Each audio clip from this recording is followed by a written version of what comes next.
Ladies and gentlemen, I have a very special treat for you all here today.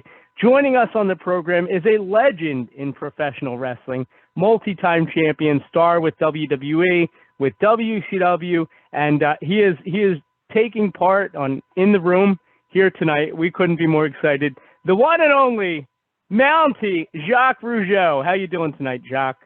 I am the Mountie. How you doing, Brady? I'm doing well. I'm doing so well. We're so excited to have you here. You have truly lived the wrestling life, and I know people are going to be excited to hear your story as well as some of the stuff that you've got going on. First of all, Jacques, what's it like a day in the life of Jacques Rougeau? Oh my God! You better have your running shoes or your tennis shoes on, because I'll tell you, it goes fast.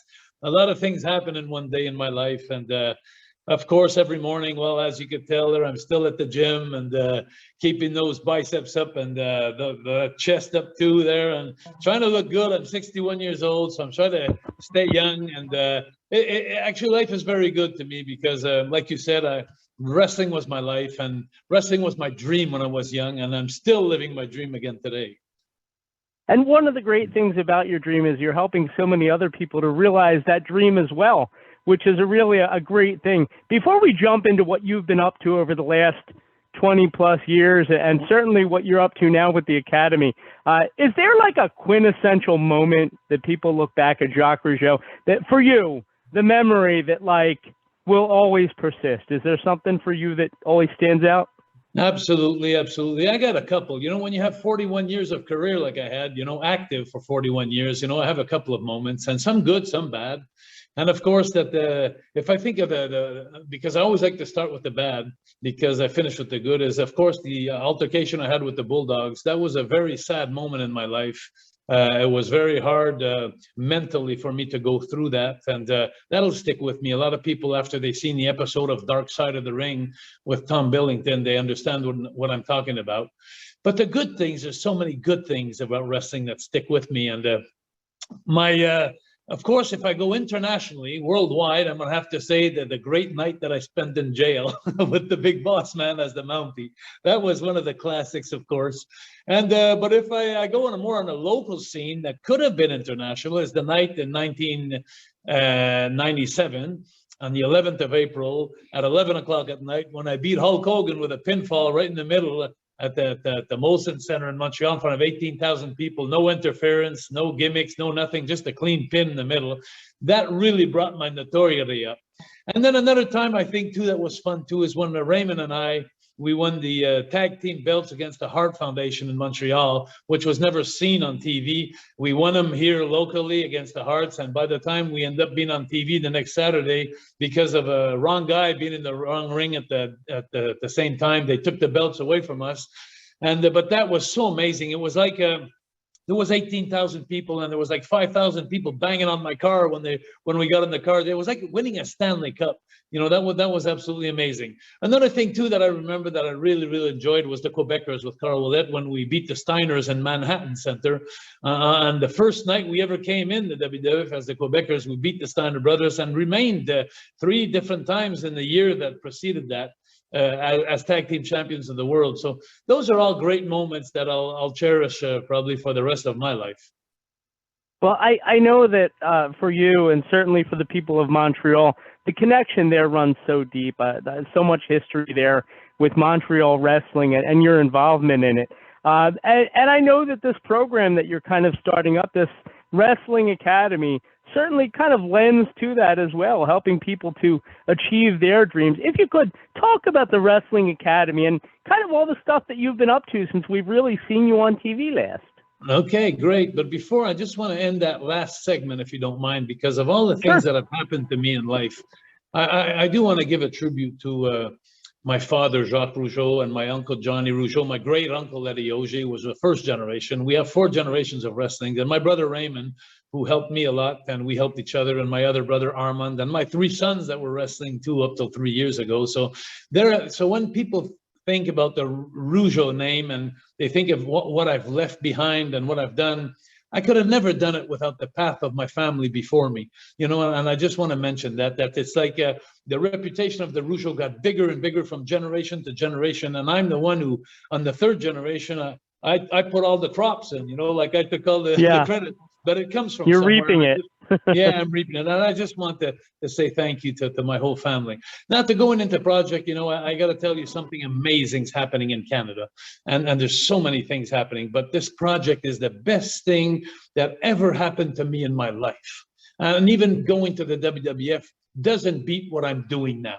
And that's how it's important and it means to me, because I am now 61 years old. I can still do a nip up on the floor. If I'm laying on the floor, I'll stand back on my feet in one shot just like that. I'm in great shape. And I helped a lot of wrestlers that are going to be performing in this wrestling academy coming up in Montreal. But the great thing about this concept, it's going to be for the first time the 10 provinces in Canada are going to be joining in. So from Halifax on the East Coast to Vancouver to the West Coast, I recruited the best wrestlers of all the independent wrestling federations, which many of those guys could have been in the big leagues. But, I've always said in the wrestling business, it's always been at the right place at the right time or knowing the right person. And those people that I've recruited never had that chance. So I'm turning around and I'm passing the torch on. And now I'm breaking this big competition that's going to start in May, which we're going to have 12 shows. And at every show, we're going to eliminate 4 wrestlers out of female and male. We're going to be eliminated them. And yeah, of course, now you see on the screen a couple of the talent. That's the website, by the way, wrestling-academy.ca. You could go see all the talent. And what's fun about that is I made some really good deals here to put this thing together. With my girlfriend and I, it's our really pet project. And we've been working on this for 8 months. And what I've accomplished so far is amazing. Like getting the 4 winners that are going to be left at the end are going to be judged and chosen by QT Marshall from the Nightmare Factory, who's going to come to Montreal and be the judge of the last show. When there's 8 person that are involved, there's only 4 that's going to be going to exactly the Nightmare Factory. The 4 winners are going to go, and it's so funny because they're going to win $5,000 each, which is a lot for indie wrestlers. Indie wrestlers sometimes they can make between $100 and $200 a night. So now they're going to have an opportunity to win $5,000 each. 4 winners, some women, some men. But the biggest prize is not there. The biggest prize is QT Marshall is going to take these 4 winners and take them to the Nightmare Factory. I got to explain something to you that's really amazing. When I first approached QT with this deal, I don't know QT Marshall. I don't know the guy. And because of my falling out with Vince McMahon in 1996, I took it so personally that I turned the TV off, and I've never watched wrestling in 30 years. So if you talk to me about talent in the last 30 years, I don't know them. Of course, I know Stone Cold from my students, and I know Goldberg, and I know John Cena from the movies, and The Rock, I wrestled him before that. I know Kevin Owens because he was my student for 5 years. I'm the one who took him at 14 years old up to the 19 years old. He was in my school. So, but apart from that, I don't know any wrestlers at all. So QT Marshall for me was an unknown person. I was just referred to him like, hey, he's got one of the greatest schools in North America. So I reached out to him. And when I reached out to him, he had such a nice attitude towards me. He talked to me like almost I was a legend, and it was amazing. So he gave me this deal. He said, Jacques, the 4 winners, I'd be gladly to take them in for 1 day at the Nightmare Factory in Atlanta and give them a tryout in the ring and just look at them over, look at their interviews, just evaluate them. And what happened from there is every podcast that I did around the world for the last months in Australia and Europe and everywhere, I've always put a video on that hopefully we'll be able to put on in a couple of minutes. And I showed that video. And what happened there is the phone started ringing at the Nightmare Factory from all around the world. So QT Marshall calls me up about 2 weeks ago and he says to me, he says, Jacques, what are you doing? He says, my phone is off the wall here. So he says, listen, you're doing a good job of marketing and all that stuff. Why don't I give your 4 winners 1 week instead of 1 day? So I'm saying to myself, wow, that's amazing, because I'll tell you why it's amazing. Because when you go there for 1 day, you never have a second chance to make a first impression. If you go in there, you're nervous, your mouth is dry, and you go and you try to do a good promo and that, it's hard. But if you go 7 days in a row, if you miss on Monday, you could try Tuesday, Wednesday, Thursday, Friday, Saturday, and Sunday. So anyway, all this happens, and then something amazing from, I think that the stars are lined up for me, because QT Marshall called me last week and he sent me this video that we're going to see in a second, where he says to me, well, why don't we go just check it? Can we insert that video now if we can?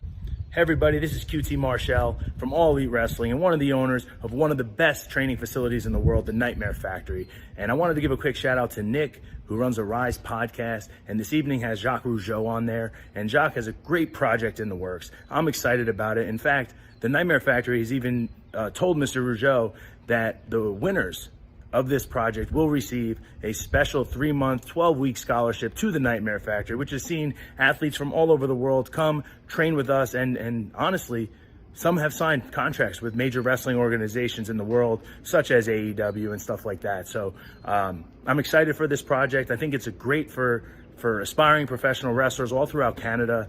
I support it, and I hope that if all works out well, I'll be able to come up to Montreal and partake in being one of the judges of this special project. So good luck to everyone. Just wanted to say hello. Just wanted to let everybody know that it is me, and we are offering this scholarship to the winners.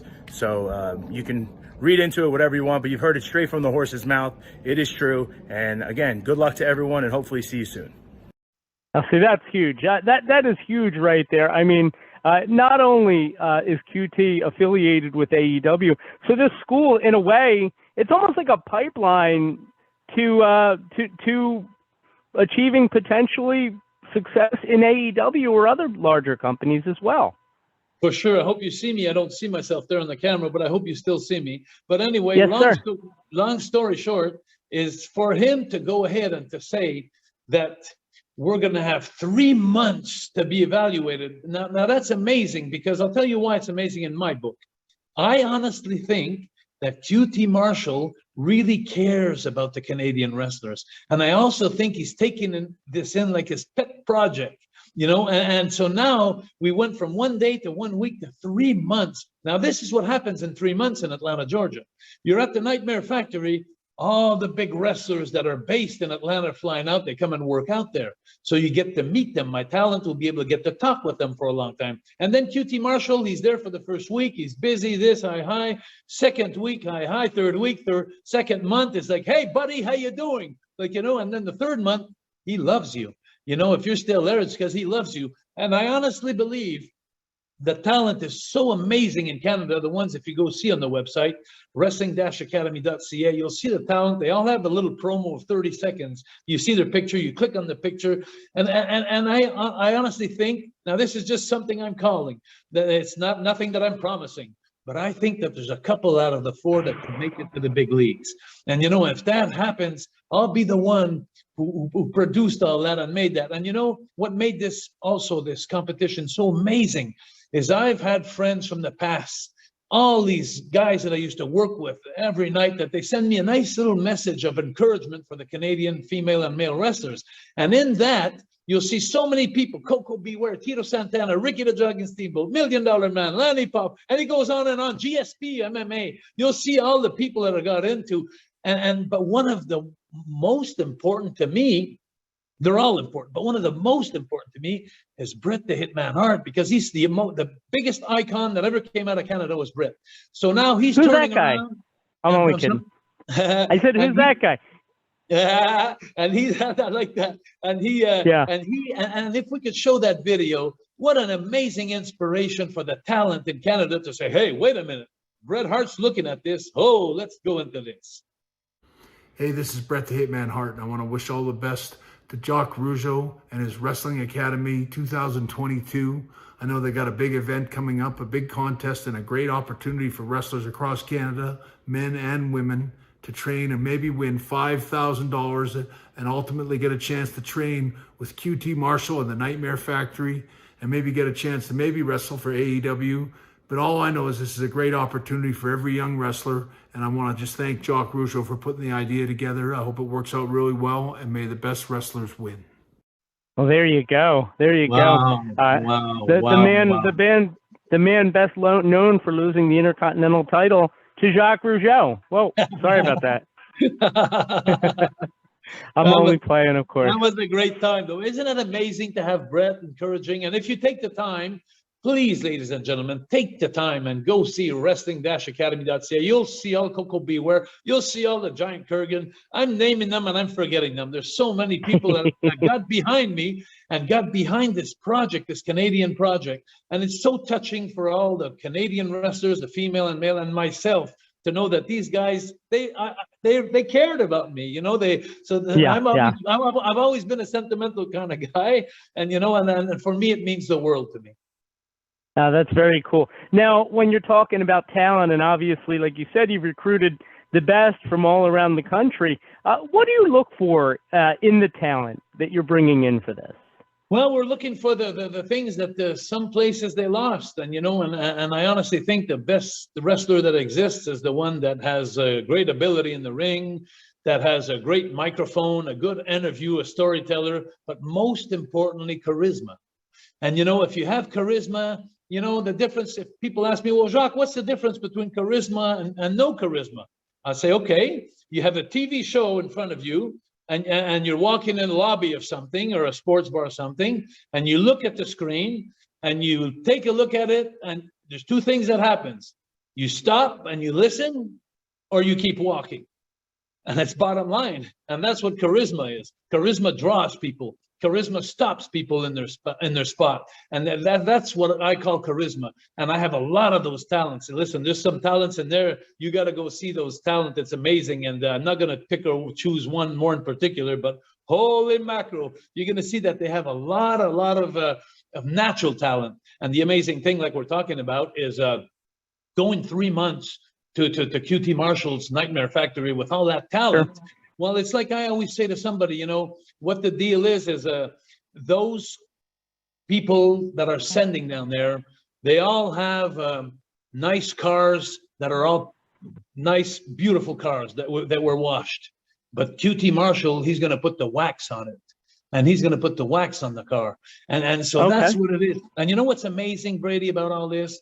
And the most fun is, like, from Australia, from England, everybody's going to be following this on wrestling-academy.ca. And the fun part is we're going to have 3 judges by the ring, and they're going to judge every match that goes by at 40%. But at 60%, from all around the world, you're going to be able to text in to you decide to say who you keep and who you lose. Yeah, and it won't be for the winner of the match either, because we're going to flip that with a coin in the backstage, who goes over and who doesn't. But I assured that the merchant value of every character that's going to be on my show is going to be good. In other words, we flip a coin, you're winning, you're losing. Well, the guy who's losing is going to take 60% of the match.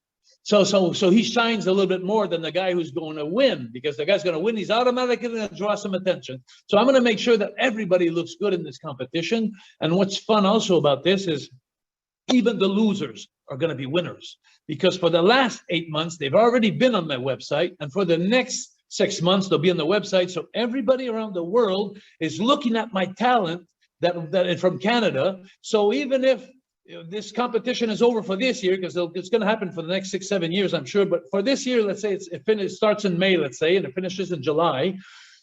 Then all these promoters that followed this, maybe you'll be sitting at home. Let's say my name is Chad Daniels, and I'm sitting at home, and the phone rings, and he lives in the West Coast. So he gets a call from Halifax on the East Coast, says, hey, listen, I've been following you on the wrestling-academy.ca, wrestling-academy.ca, and I'd like to book you. And so to get bookings, a lot of the independent companies in Canada will get to know each other. A lot of the companies don't even know they exist, the independent companies. So what a great thing for wrestling in Canada. And it's so cool to see the outpouring of support from the wrestling community. Obviously, Jacques, a lot of people love you and really care about, you know, what you're doing here. And I think it's a great way to kind of give back for all the years that wrestling has given you. Just so much love there. Any plans, if this really takes off, to continue doing this in a regular kind of timely fashion? Well, I think already, you know, you have the answer to that. I mean, because it's already so much bigger than I hoped for. I was hoping to do this in Quebec at the beginning, and then I got some inscriptions from Ontario, next door province. And then I said, oh, well, why not? And then there was Manitoba, and then there's Saskatchewan, and there was, so I just filled in. But the problem is the community of the world of wrestling is small. Like around the world, a lot of people know each other because they're in contact. The federations, like the Comic-Cons and all kinds of stuff. So what happened is after I started recruiting, going over the province, going to Ontario, I started getting emails from Louisiana, from Texas. I got it once. I got one from Hawaii, and I'm going like, holy shit! Whoa, whoa, whoa! Like, what I'm doing right now, Brady, is there's so many things to work on. But now we're at the process of getting sponsors. Like all my talent from around Canada, I'm getting sponsors to pay for their plane tickets to come in and out for the whole competition. So, so when the guys are calling me, and then I got some from Europe. I got a guy in Europe wanted to join. I said, so I really put a stop to it. I said, we're going Canada this year, but next year, I really would like to have some hoods in there, some Mexican masks, and I'll make it North America, Mexico, cool. And United States and Canada. And who knows where it goes from there, so I think I'm on a good, I'm on a train right now. I'm going 100 miles an hour, but I don't know on which track I'm on, but we're just speeding. That's all I'm saying. Well, you mentioned earlier the pride that you take when you see, for example, a Kevin Owens step in the ring and knowing that you had a hand in making him what he is. How much pride do you really take in helping to guide these young careers? Is it as big as when you were in the ring itself? Well, to be honest with you, it's all a different stage and different era, different time in your life. When I was young, I was a rooster. I wanted to. I was a lion. I was a tiger, and I had. My values in life were like aimed to be the best. And then after a while, it was like surviving mode. And now it's more like in a mode that, when you grow older and you get more mature, which I needed to do anyway. So when you get more mature as you grow older, you realize the real things in life. The things that you have done in the past, you get to appreciate them more, because when you're in the battlefield, you don't see how many men you killed or how many armies you did. You just fight till you die. And that's one comparison. So now that's what I was doing in this world of wrestling. I was fighting, trying to survive. Now that everything's calm, I'm independent financially. So now I'm sitting back and I'm looking at this and I'm going like, wow, if I was 17 years old, before I went to Stu Hart in Calgary, to wrestle for Stu for my first territory, I wanted a break. And now I'm looking how important it was when Stu took me in. Like, and I started, then I went to Mexico in 78, and then in 79 I went to Kansas City, and then it went on and on and on and on. But now I'm sitting back and I'm saying, wow, I did good for myself, like, shit, I did really good. I ended up I started in 77, and in 81, I was on TBS, seen across the country for Ole Anderson and Tommy Rich and all those guys, and Wahoo McDaniels and Thunderbolt Patterson, and we were seen everywhere. TBS was seen, and I didn't appreciate it then. I was just doing my job, and then I did WrestleMania 3, 94,000 people, and I did that. And then I went to Wembley, did 70,000 people. I went to the CNN Toronto, did 70,000 people. But all that was work, an arena, a gym, a hotel, and keep on going, And now that I look back and I see that I'm giving them an opportunity in life that I wanted and I wished when I was young, but I appreciate it much more today, being as an older person. So it means the world to me, like to see this and and I always say to my friends, we always talk and I say, life is funny, because life is like, the only thing that really counts in life is memories. Because day by day, you walk, you work, you punch your card, you this, you that, and you don't see nothing. But what you do see is, oh, I remember that cruise ship I was on, or man, I remember that. So it's all memories. So now with all the memories I have on Coliseum videos and cassettes and everywhere and dolls, I got it all. I was lucky. And I only won the title, the Intercontinental title for 2 days. I gotta tell you, every doll that they have on the market today, they all have the Intercontinental title around my waist. And every picture I have, and I only had it for 2 days, I'm the shortest lived Intercontinental champion. But it's still, after 30 years, I go to Comic-Cons. I was one last week, I'm going one in 2 weeks, and they all come up with that icon picture of me with the belt, as the Mountie, and so it's like, hey, I appreciate it more now than I did when I was in the battle. Of course, you might still be the Intercontinental Champion if it wasn't for that shockproof vest. So yeah, very funny. But you know what? I'll tell you, Piper had a bright idea, and the truth is, I got to tell you that was my idea. I just want you Okay. to know that I'm the one who asked Piper if he wanted to put that vest on, because I wanted to think of a finish, because only 2 days later, me being beat, it was like I wanted to think of a finish that didn't take all my merchant value away from me. My right. So I thought that was pretty smart, But where was I going with that? Anyway, I'll pass the next question. But there's so much things about the Mountie. Jesus Christ, I wanted to say something about it. Go ahead. No. Well, I'll tell you what, my dad still brings that up to this day. We were watching it, together at the time, and it's one of his favorite memories for sure. You talk about being a lion and a tiger, and I got to tell you, like, I'm looking at you right now at, would you say you're 60 years old? And I've dealt with your former partner, PCO, as well. I don't know what they put in the water up there, but you guys look amazing, I have to say. So kudos to you. I think, Brady, it's more like what you don't put in your mouth. And and it's like, I'm 61 years old. I play tennis today. I go water ski still. I could do anything I want. The sports. I got knees. I got a neck. I got a back. I was very, very lucky. It's all my opponents that are hurting. But anyway, long story short is I'm very, very lucky. I had a healthy life. I never got into drugs. I never went into bars after the show to get drunk and end up in the morning. I never took Quaaludes. I never took cocaine. So I've always was this guy. You know what? I got to tell you something that you're going to appreciate, I think, Brady. Okay. I start telling this to people because I want them to understand, especially the boys.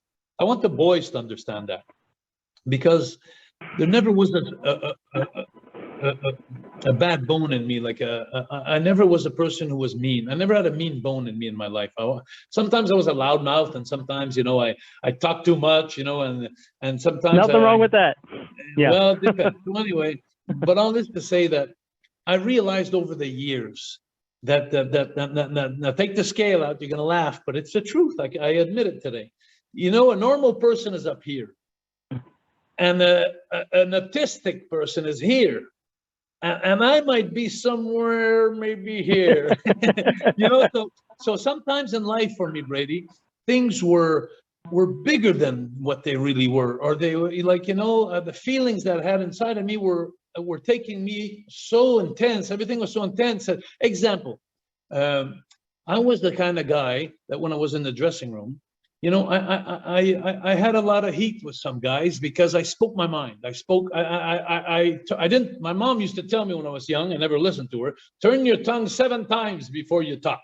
I was too spontaneous. I was like, and I remember sometimes like I have this picture in my mind that comes a lot. There was one of the boys. I don't feel like mentioning him today, but he was in the dressing room, and Pat Patterson and Raymond and Ricky Martel and Dino Bravo, myself, we all spoke French in the dressing room, and he just came out of nowhere, and it was like, hey guys, why don't you stop speaking French?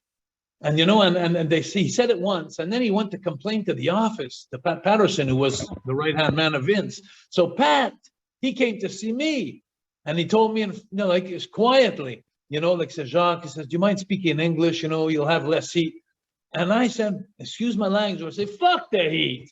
I'm fucking speaking French. It's my language, And then I'd hear the guys, and then I'd say, why don't you tell that to Tito Santana and Pedro Morales that are speaking Spanish, or the guys, the conquistadors, speak Spanish? I didn't care because I didn't feel they were talking against me. I didn't have that problem. I never was jealous of anybody. I respected the people that communicate more in their own language. It's just a native language. It's easier for them to speak. And it would be like the Times example where I'd be on the road. And as you know, in those days, in the 80s and 90s, early 90s, there still is, but at that time it was bad. There was a big gap in the Canadian value in money. Like, if you made $1 in the States, I'd come home at let's say example, my big match I remember. I shouldn't say this, but I'll say it. I made $10,000 against the Moms, a Men on a Mission, me and Carl. I made $10,000, but I came back home, I put it in the bank, I made $14,000 because there was 40% more. But the guys who came to wrestle in Canada, if they made $1,000, they only made like $600 US. So sometimes the guys would take up the booking sheet in the dressing room and they'd say, "Oh, we're going to that Canada again." And I'd look. It wouldn't take me a second. It would hurt my feelings because that's my home. I'd say, "Hey, US is the same shit too. You have your problems. But I shouldn't have said that. I shouldn't have been so expressive. I should have shut my mouth on those little things. But that's where I picked up some heat in there. But I was a guy that my heart spoke. There's no gray zone in me. It's either white or black.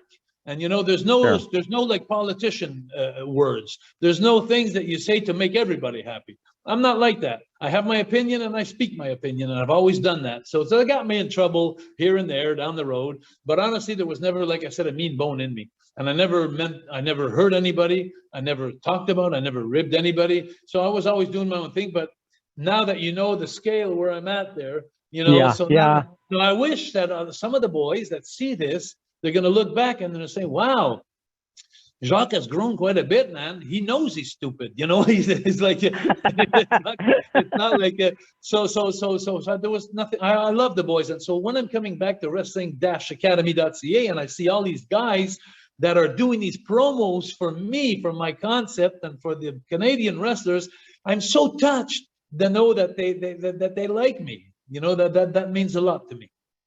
Well, you're a good guy, Jacques, and I think, when we're younger, we all say things sometimes that maybe you wish you could take back, but certainly you've made a lot of friends in the industry, and you can tell by the love and the outpouring of support for this particular academy as well. What I'm going to do, I'll make sure to include links with this in the show description so that people can check it out if they're listening and hearing about this for the first time. Jacques, I appreciate the time more than you know. It, like I said, as a fan for me, as a writer, it just, it's something that this is a bucket list item for me because I was always a huge fan. Thank you so much. And Brady, thank you.